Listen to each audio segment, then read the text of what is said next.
This is episode 49 of the Equestrian Author Spotlight podcast. I'm Carly Kade, and today I'm talking with Janet Wolanin Alexander. Janet is a retired science teacher who loves nature and lives in southern Indiana with her husband Jim and their cats and dogs. She boards her horse Highlander at a stable adjacent to state property with extensive riding trails. Janet was born in the big city with a big dream of horse ownership. Achieving it seemed impossible. Alternating bouts of pursuit and denial became incredibly paralyzing. Finally, in middle age and on the verge of abandoning her dream forever, a powerful moment of truth broke the pattern. Suddenly, her dream came true in ways she never imagined, and it's still unfolding. Now, let's get into the interview. Welcome to the Equestrian Author Spotlight podcast, a podcast featuring interviews with equestrian authors who love all things horses and writing about them. In each episode, you'll hear inspirational stories from horsebook authors, including writing advice and marketing tips to help you write your very own horsebook. If you're an author, aspire to be an author, or simply love horsebooks, then you are in the right place. I'm your host, Carly Kade, and creative writing makes my spurs jingle. Hi, everyone. Welcome to the Equestrian Author Spotlight podcast. I'm Carly Kade, and today I'm so excited to have fellow equine author Janet Wolanin Alexander with me today. Hi, Janet. Welcome to the show. Hi. Thank you so very much for having me. Of course. I love supporting fellow horsebook authors and learning about your adventures and your love of horses, which is a perfect way to start off our conversation. I always love to ask, how did your love affair with horses begin? I don't really know. I was born in a big city. The only connections I had to horses were the carousel at, maybe a fair, mounted police horse when we went to downtown to the big city, and of course television. I was fortunate to grow up into the big Western era in the 50s and 60s. And I watched all kinds of, My Friend Flicka and Fury and, Roy Rogers and Bonanza and all the things that I still enjoy watching on MeTV today. And from there, I just started to go to the dime store and bought, horse statues and cut horse pictures out of magazines and pasted them in scrapbooks and just got my fix that way. Oh, that's wonderful. I think a lot of us, I'm feeling very nostalgic listening to you talk about that because as young girls, a lot of us aren't lucky enough to grow up with horses, and we start off with the TV shows and the movies and the horse magazines. So that's so lovely. But it did advance, and you did wind up being a horse owner. Can you tell us a little bit about your first it was a long, winding road. I seized opportunities as I grew up, like if the church group would go take the youth group to a stable for a lesson, or my campfire troop would go. We had a beautiful park system. I grew up in Cleveland, and one of the stables nearby had rent a horse for an hour type thing. So I would get to do that. Then my dad sat me down one day and he said, you're the oldest of three, and we're going to send you to college. But at 21, I want you to know that you're going to be on your own. I have two more children to put through. And so you're going to have to be able to support yourself. And so take it seriously and be able to have a trade, when you get out. So I ended up being a teacher. I did get the car, the old family car that my brother painted green and yellow, like a hornet or something. And I moved to a town where there was a college town, and there was a stable there. And I lived in a boarding house run by one of the faculty members' wives, and they were divorced. And I bought my first horse and had him for a couple years. And I decided that being single and trying to support a horse on a teacher's salary was going to be difficult. So I sold him. It still haunts me to this very day that I was disloyal. And I went on to get my master's degree. And then I ended up back in teaching, and but at a whole different type of school. Had few opportunities to ride. I finally got married in my 40s. And a lady soon after offered to sell me her horse. He was well trained. He was maybe 19. It would have been good for me, because he was so well trained, but we couldn't because my husband and I lived in an apartment and we were loyal to animals, and we knew, we had no business buying a horse if we didn't even have our own home. So I was really mad, and because all these things I had tried, there are other things too, off and on through my life had been very temporary, and I was really, really mad at God. I mean, furious at God. I met with his minister one day. I was taking a class to learn more about his religion, and I had to meet with her, and I could talk about whatever I wanted. I didn't know what to talk about. And I guess it was on my mind, obviously, because I just like started. I couldn't stop, and I built up to a crescendo and just told her how furious I was at God for being such a tempter, and then just would give me a little taste, and then jerk that away from me. I didn't want a horse. I was too old. It was too dangerous. It was too expensive. It was too frivolous. All the things I had heard, and that was that. So there, God, you can't hurt me anymore. And I thought, then when I got done, I thought, oh my God, she is really going to be angry, a member of the cloth hearing that disrespect for God or, whatever. Not disrespect, but, it wasn't holy. She just it was a woman, which was neat because I had been raised in a faith with only male ministers. And she just leaned to me and she goes, man, this gentle voice. Do you not understand where that love of God came from? God created that in you, and it will never go away until you open that door in your heart and let it in.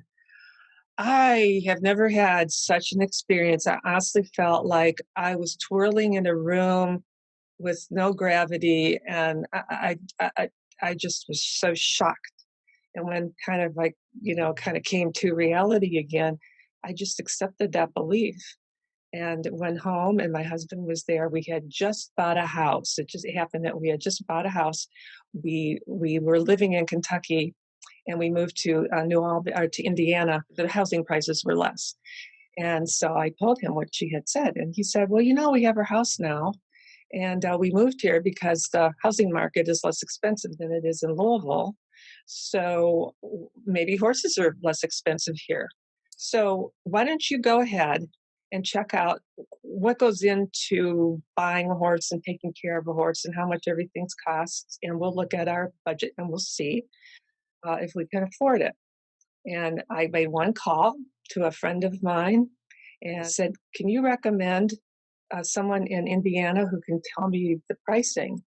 And she said, "Oh, yeah, my best friend just moved there. She lives next door to a state property with 100 miles of trail. She trains endurance horses, and she'll be able to help you out." So I call her, and she goes, "Oh, you don't have to buy a horse." She goes, "I have a semi-retired champion that never gets any exercise because we're too busy training. And we really need an exercise rider for him to keep him in shape." Again, boom. So there I had a horse for free to ride as much as I wanted, like he was my own. And it was it was a miracle. I mean, and I just thought, wow, all these decades had gone by, and all of a sudden, bam, once I accepted what that minister said, it just happened miraculously. It was life changing.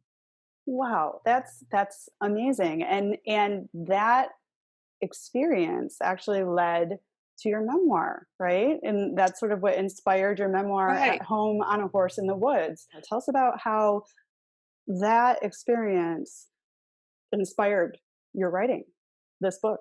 Well, I had always written, so I was going to another class at my husband's church, and it was a different minister, and it was a series of classes.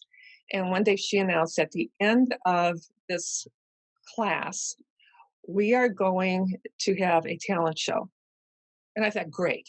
I can't sing, I can't dance, I don't know foreign language, I don't play a musical instrument, I can't, yeah, I can't cook, I can't, getting myself all worked up. And I thought, well, in this church, you're learning how to be less fearful and more positive and take risks.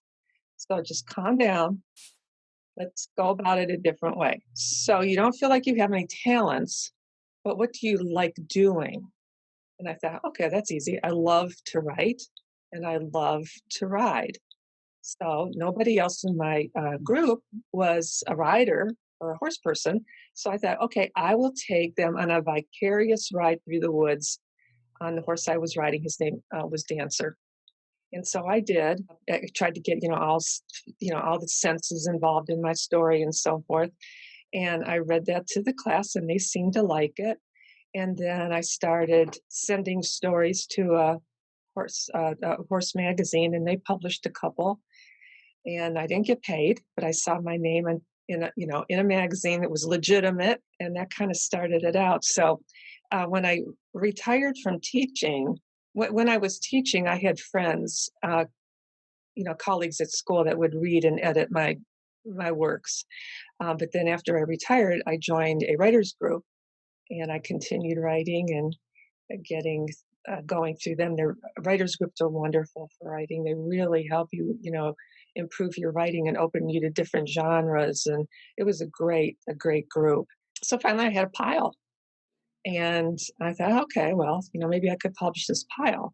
And then I thought, oh, it'll just be something that I could have, at the old age home when I lose my memory, to kind of, bring back my younger days. It turned out that two of the senior members of the group had a writer, they had a publishing company, and they accepted my book and they published it in 2017. Wow. So you just sort of stepped into this by looking at what you naturally love, and it goes all the way back. It started with horses from a very young age, and then, you always love to write, and this sort of magically sort of led you forward. I like to call it following the muse. Like, this is what the Yeah, muse wanted for you. And that, exactly. And it's still going. I'm 68 now, so that's been 25 years.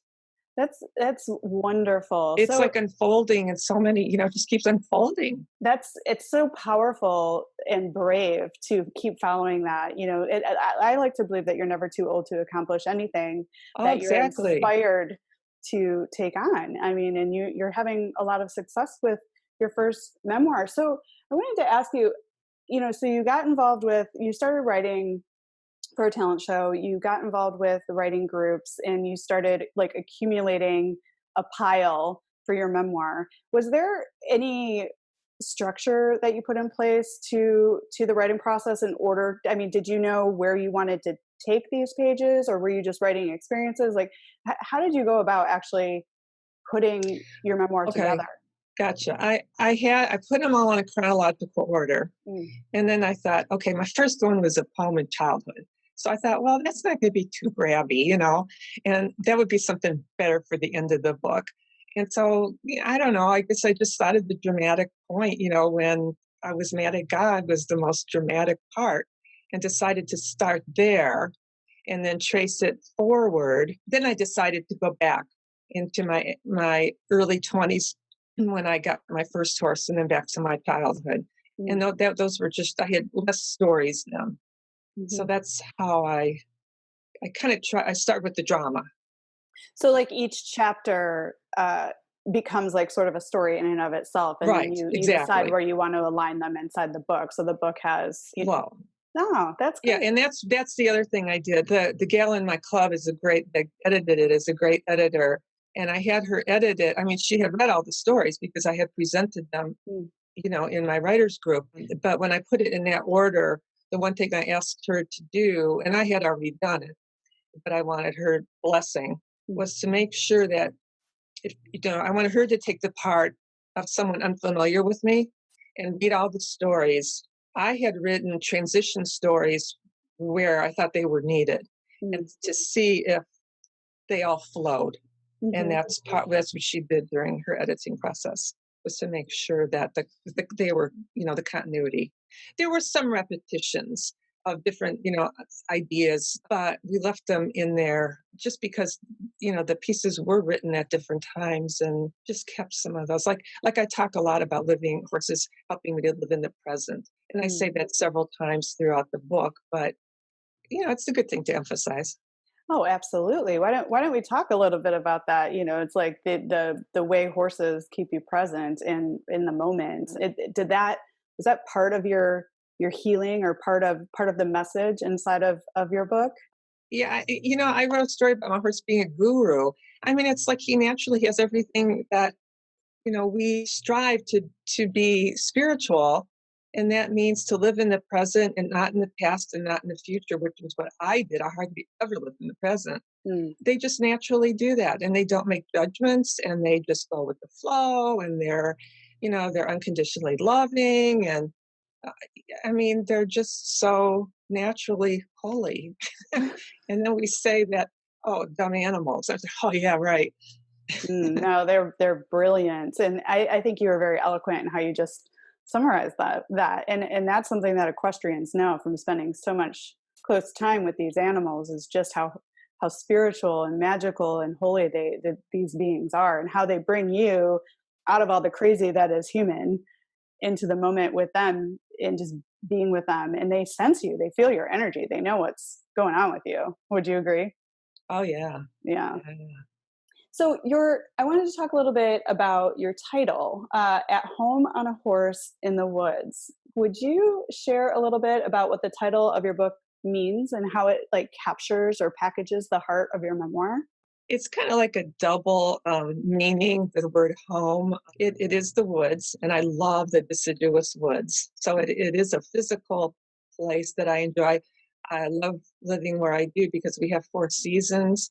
I don't have a truck and a trailer, so I can't go elsewhere to ride. I board my horse because my husband's not a horse person, and he wants to be not live in the country because he wants to be closer to work. So I ride the same trails a lot, but the seasons make it different, going one way, going the other way. You just kind of be creative to make it fresh. So the woods is also, it's a spiritual place. It's like heaven Mhm. because it's where I feel calm and I feel happy, I feel blissful, I can be self-critical, and I feel like at home with myself. I feel my real self, my better self, my best self. Mm. And it's just inside, I'm in a nice place, as well as outside and relaxed. Teaching was a lot of work, and to come and ride after school. You were pretty buzzed,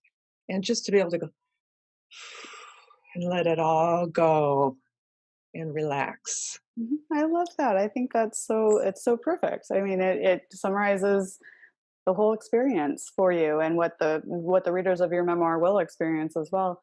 Is there a message in your memoir that you hope readers will grasp when they read it or after they've finished? Yes, when I first got my book published in 2017, I didn't know about the importance of subtitles.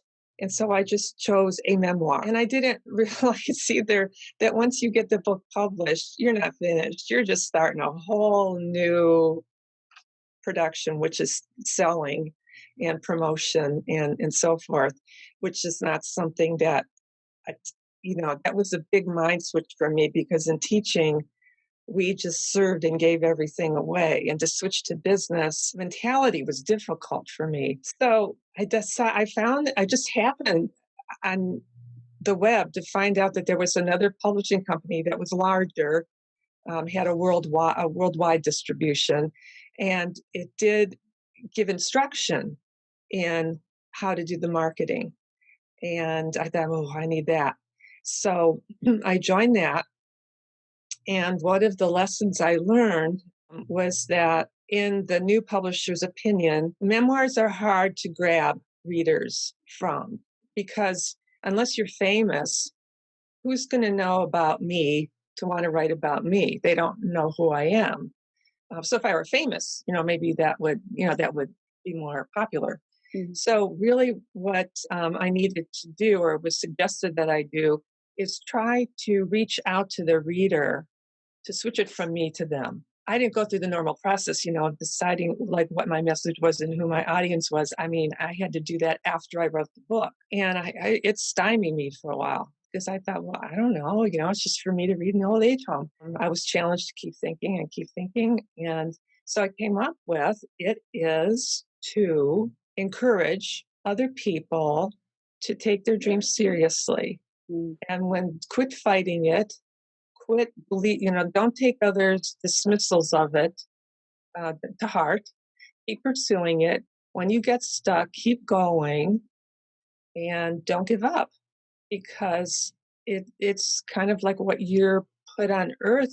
You're calling your being, you're called to be. Mhm. And that it doesn't matter if their dream is a horse dream. Everybody dreams, so my new title is Journey into Living Your Ultimate Dream. Yeah, so I'm trying to, be a testimonial to people about my experience, and maybe save them a couple decades of struggle. And thank you for sharing your story, because I love that message. I think that we can all identify with that, particularly authors, because so many of us have dreamed of writing a book, and we get in our own way and we get stopped, and then we might share our chapters with the wrong person, who then stops us even further. And you have to be persistent. Any dream that comes to fruition, behind it is persistence. And I needed to learn that I couldn't do it all myself. I mean, when I was ready to give up, it was because I had tried doing it myself and I felt like a failure. But that's part of that I had to learn. It's just part of anybody's dream. You need help. You can't do it alone. I mean, look, you're helping me right now. I mean, so many people have helped me get to this point right now. Mhm. And accept help. It doesn't mean that you're less than. It's common. It's normal.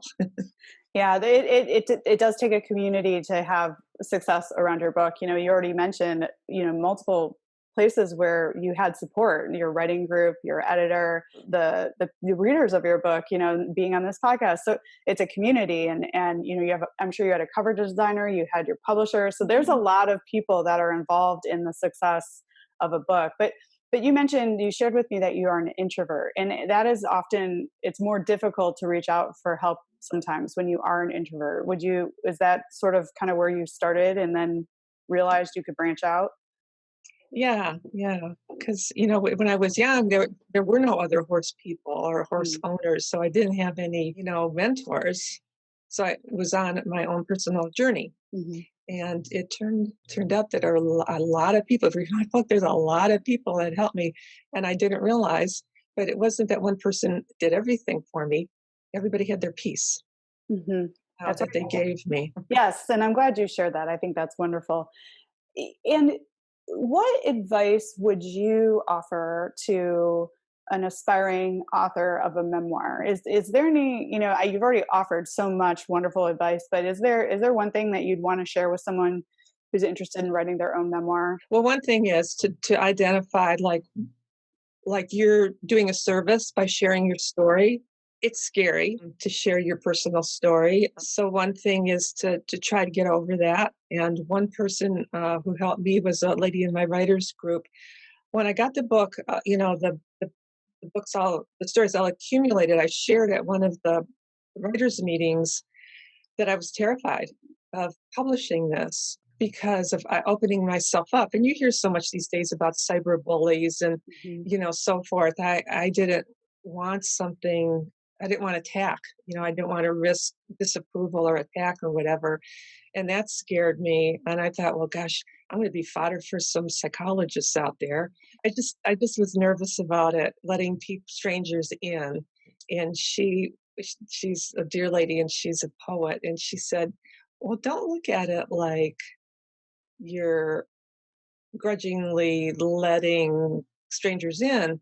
Look like you're opening the door to new friends coming in to enhance your life. And then I thought, wow, that's pretty cool. And then not long after that, I found a geode in my horse's pasture. And I thought, oh my, and this is how my brain works. Mhm. It's like this is a confirmation that I'm to write the book and let people in, because this rock was created with the secret space inside. My heart was created with a dream in it. This rock was created with an empty space with beautiful crystals in it. But you can't see those crystals and you can't see my heart unless, we let you in. So Mm. for me, it was writing my memoir, and for the rock, it's cracking it open to let the light in to shine on the crystals. And that really, and then the kicker was I almost went, whoa, when I realized this. The person sending me that message was GEODE minus the two E's. Really lovely that you noticed and found those signals. So much of life is fast that we sometimes don't notice those things that are opening up for us to see to help us along on our journey. And I think that's just such a special story. And clearly, you are connecting with people and you are inviting new friends in because you have really lovely reviews on Amazon. I don't think you have a negative review up there at all. Everyone is talking about what an emotional experience they have by reading your words, and clearly you're making a difference for people. How does that make you feel when you Oh, when you that makes it all worth it. I mean, that is just so affirming and encouraging, to continue doing what I'm doing, that I'm on the right path. it's got to feel like relieving and even like really exciting that you accomplished this. I mean, writing a book is no small feat, especially when you're Oh, afraid of sharing your message. So you did this. That has to give you confidence, would you say? yes, it does. But the selling part is that I'd like a little more confidence in that area too. Yeah, it's just it's good kind of that I went into it a little bit ignorant, Hmm. because it is so comprehensive Hmm. that had I known, I think I might have been a little scared to start, but you can't, kind of once you get started, I couldn't stop. Yeah, and that's the thing with anything. It's like step by step by step. If you ever look at the full big picture of what it means to be an author and write a book, you're going to stop yourself. You just got to take one baby step toward the goal every day, and then suddenly you have a book, and then you're on the next step of the tier. It's like learning how to reach your readers and getting better at sales. And because when you become an author and you have a book in the world, you actually start a business. And a lot of authors don't realize that at the beginning. So Yeah, now you're at the yeah. next step of learning where you want to go next. And that's the neat thing. I think it keeps you young too, to keep learning. And it's sort of addictive. Like once you get your book Mhm. out there and you want to write another one and you want to learn more about the business, and it's fun. You keep learning and growing and connecting with And people. meeting such wonderful people, other horse authors, and I've read so many of their books. And yeah, it's a whole new community Hmm. of very Absolutely. positive, encouraging people who are great exemplars. Oh, I'm so glad you said that because, well, it's sort of in the horse people to begin with, and then you just add on the creativity, the writing portion, and you get this cool tribe of horse lovers that also like to write about horses. So it's really fun. For you, I like to ask this question because everybody has a little bit of a different experience around this. For you, what has been the hardest part about being an author? But then on the flip side, what's the very best part of being the author? And there's been a little bit of threads of this throughout the Yeah. conversation, but I wanted to give you that platform to share with other authors some of your experience. The computer part has been very hard for me because I am so, I haven't grown up with that.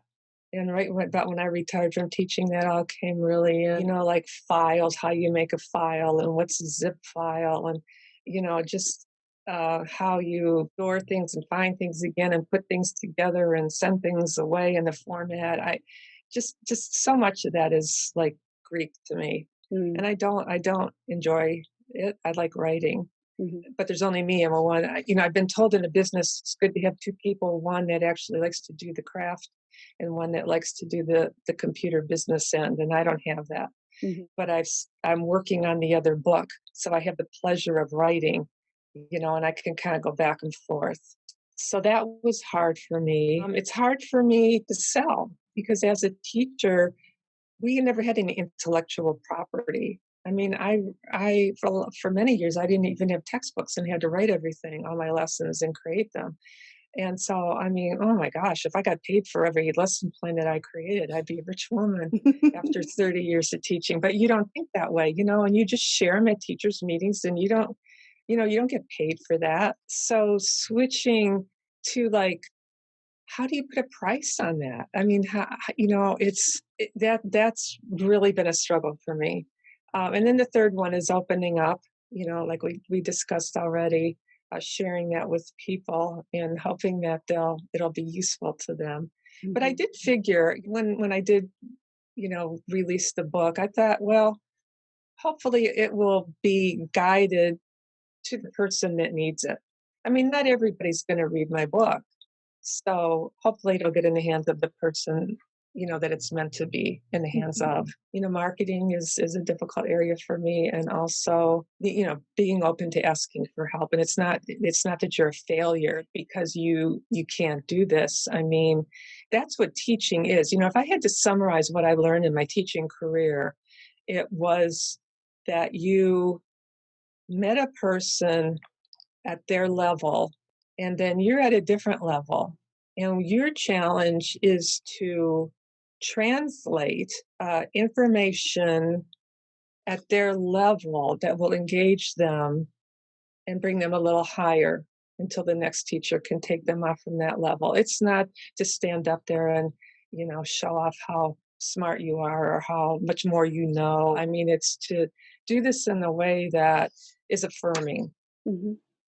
And piece by piece. I think the things that you find difficult are you're not alone. That is the difficult part about being a creative. Like you're talking about the business side or the things that are hard for you. The creation part you really enjoy and you like, but then there's this whole other aspect to being a creative where you have to understand or find people to help you with the business side to actually put your words out into the world. And that's something I think that all authors and creatives kind of struggle with. Because I'm with you. I like the creative part a lot better than the business part, but you have to be able to do all of it in order to have a successful author career. So I don't think you're alone. You can't really hire and help because you're just starting. So it's like a catch-22. You need help to grow it, but you don't have the money yet to pay for the help. But there are groups, like there's a small business association that help entrepreneurs get started. And so they provide, help for free. And then you just get a friend that, that knows something, more than you do, that's willing to help you out with a piece here and a piece there. And maybe the technician at the library, the computer guy at the library will help you with the step. And, maybe your family member can help you, and you just kind of do what you can to like piece together help to get you to the next level. Yeah, baby step by baby step, but it eventually gets easier, and you'll have people surrounding you that are your community to help you. And I'm hoping that's what this podcast does too, is help other authors with resources that we wish we had when we were first starting out, and the encouragement, to understand that you've been, that we've been there and we got through it, and you can get through it, and it's worth pursuing and doing. It is, absolutely. And I think that leads us straight into what's been the best part for you about being an author. You did it, first of all, that's huge. I love getting nice reviews. Even though we know we're in the right direction, it's kind of affirming to read when someone, can relate to it and appreciate it. It's really lovely. There is a whole review thing where I don't know if everybody's aware of, but I know Goodreads has it and Amazon has it, where you can write a review from each book you read and get it posted online for the author and other readers to read. Yeah, reviews are actually very important to authors' careers, and you're not alone. Every author eventually creates their work for the reader, so it really means a lot when our readers let us know that they enjoyed the work. So the other thing that's hard right now is the virus has kind of changed. Book events are not open right now, but that's the good thing about technology too, is people can use platforms like we're using right now technologically to do promotion instead of live events.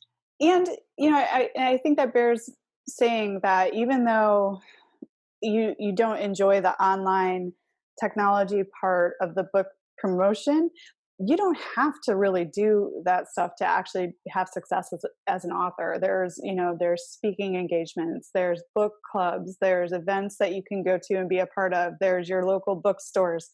So there are still a lot of and there's media outlets that you can talk to, magazines, you can, like you were doing, you can freelance write your own articles and give yourself name recognition that way. So it doesn't, an author career is not solely based on having to understand social media or technology or work with a computer. Well, I think you work very well with a computer. You got this whole thing up and running and going, and here we are having this great, online conversation, no issues. So you're learning. I mean, yeah, there was a lovely local lady that promised to put me on her podcast, and we had to give me a lesson in Zoom. And then right then, a bookstore had a group of horse authors, and we were going to have a live event, and that got canceled due to COVID. And so, like right after that, they said, "Hey, we're going to do it online. We're going to do it on Zoom." And I had just the day before, that lady had taught me how to use Zoom, and then my husband's doctor was going to have a Zoom meeting, so we needed Zoom, and it's just all of a sudden like boom, boom, boom, boom. I'm getting experience in this arena. it's like finding the geode. Zoom kind of popped up in the similar Yeah, way. yeah. The message that you can do it like this and do it well. So And schools are a whole nother place that authors can, oh yes, yeah, go to. yeah, absolutely. Libraries. And, I mean, it's yeah, yeah, limitless. So I don't want anyone to think that they have to be online to be a success. You don't have to. There's plenty of authors that don't, and I think that you're speaking to an age group too where technology is especially challenging. I right. understand it, but I was kind of on the I went to college with word processor, and I got my first email address when I was, I think, a junior in college. And then, so I was on like a transition, but I still kind of grew up with it. I understand how difficult it can be having not grown up with any of this. It's like so different. So, but And it's so frustrating because, like, once you learn it, just about the time I feel proficient, it changes. yeah, yeah. So it's like keeping up with that, that wave. Yeah. Well, it's constantly changing. Yeah. But I really acknowledge you for taking it on, though. I really acknowledge you for being on the show today, for learning Zoom, for Thank you for so trying, much. for asking for help. I mean, that's the only way it can happen is just try it, and don't be afraid of it. There's always going to be someone there to help you, and I just acknowledge you for giving it a whirl. Oh, thanks. So I wanted to talk too.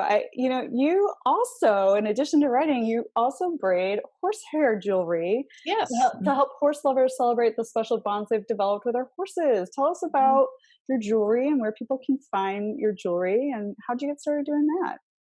I was trail riding with an acquaintance one day, and I noticed her bracelet, and I said, "Oh, that's pretty. Where'd you get that?" And she said, "I got it out west when I was on vacation." And she goes, "It's made out of horsehair." And I said, "What?" And she said, "Yeah, it's braided out of horsehair." And I thought, "Wow, that's cool. I want to learn how to do that. Make one out of my horse's hair." So that was another long story, a lot of twists and turns. But took me several years to find somebody to teach me that was local enough that I could get there. I had to practice to learn the skills that were presented. I love it. It's just such a special way to share, to just be with your horse all the time. You're wearing him, and it's the bond, between you and your horse, and it just is really special. So I wear a couple pieces. This is I can't see that very good. I made the chain. I braided the chain out of my horse's tail hair, and then my girlfriend makes these clay pendants, and she painted it. You send in a picture, paints it to look like your horse. That's lovely. So For those that's of you lovely. watching us on YouTube, Janet is showing us her necklace that she's made with the horsehair from a horse's tail. I'm assuming, right? Right. Yeah. Then this is a bracelet I made, and then these are the earrings that I made to match the That's bracelet. amazing. Oh my And gosh. and this bracelet I made for my second teacher. They're called twin bracelets. The braid was long enough where I could make two bracelets. So it's our like sisterhood, thank her for teaching me. I'm kind of romantic, I guess. I love it. And so if listeners want to put a custom order in with you, can they? How do people Yeah, reach you? they go to my website. It's called Swish Tails, SwishTails.com, and it has my book and my jewelry on it. my jewelry first because I started that business before my books. And I'm adding my book as like a TALES component. Oh, I love So I'll that. have tails and tails. That's cute. So if so, do you also have products that you have ready made with the No, I horsehair? don't. Okay, so it's custom order. Right. I don't like replicating. I mean, I like making everything different because that makes it fresher for me. So, Oh, different color patterns, different clasps, touches that make it more personal. yeah, and clearly made with love. I really hear Yeah, that. yeah. You make And them with love. that's the really neat thing of that business is hearing the stories. I mean, they're just someday, that's actually a third book now, is right the stories that the people share with me about how much they love their horses. Oh my gosh, that would be a beautiful book. Like tell the tales of the tales that you Yeah, make into yeah. these Oh, I like that. bracelets. What inspired the story for them to reach out to you to want to make a bracelet? That I love that. I think that would be a really special book. Hmm. We have really had this amazing conversation. I've so enjoyed having you on the show, Janet. Oh, And I will obviously link to Swish Tails, your website, so people can check out where your book is and your jewelry. But can you also let listeners know where else they can find you and your books? okay. Well, the books, Amazon, any place that you can buy books. Goodreads. I think Goodreads actually has a list of all the places that all the bookstores that carry it. But Mhm. so if they don't carry it in house, they can, they can order it. So if you want me to mail it to you, just go to swishtails.com and it has like my swishtails at AOL is my email address, and you can just contact me and I can mail you a signed copy. Oh, people love having personalized copies. Yeah. That's a great service to be able to offer. So And you're I do have a Facebook business page. It's called Swish Tails, with TAILS, my original title for the jewelry, but it has the book on it too. And I have a group page. It's called Woods of Wisdom, WOODS, Woods of Wisdom.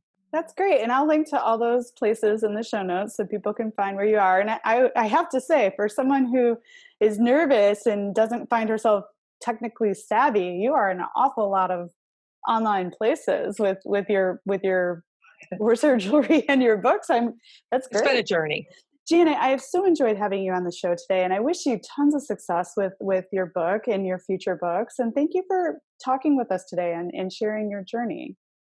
Oh, thank you so much for having me. I mean, this has been really fun, and it's a great step for me. Thanks for joining us this week on the Equestrian Author Spotlight podcast. I hope you enjoy these Q&A sessions with wonderful equine authors who love all things horses and riding, just like me. Visit my website, carlycadecreative.com, where you can read the show notes, and make sure you never miss a show by clicking the subscribe button now.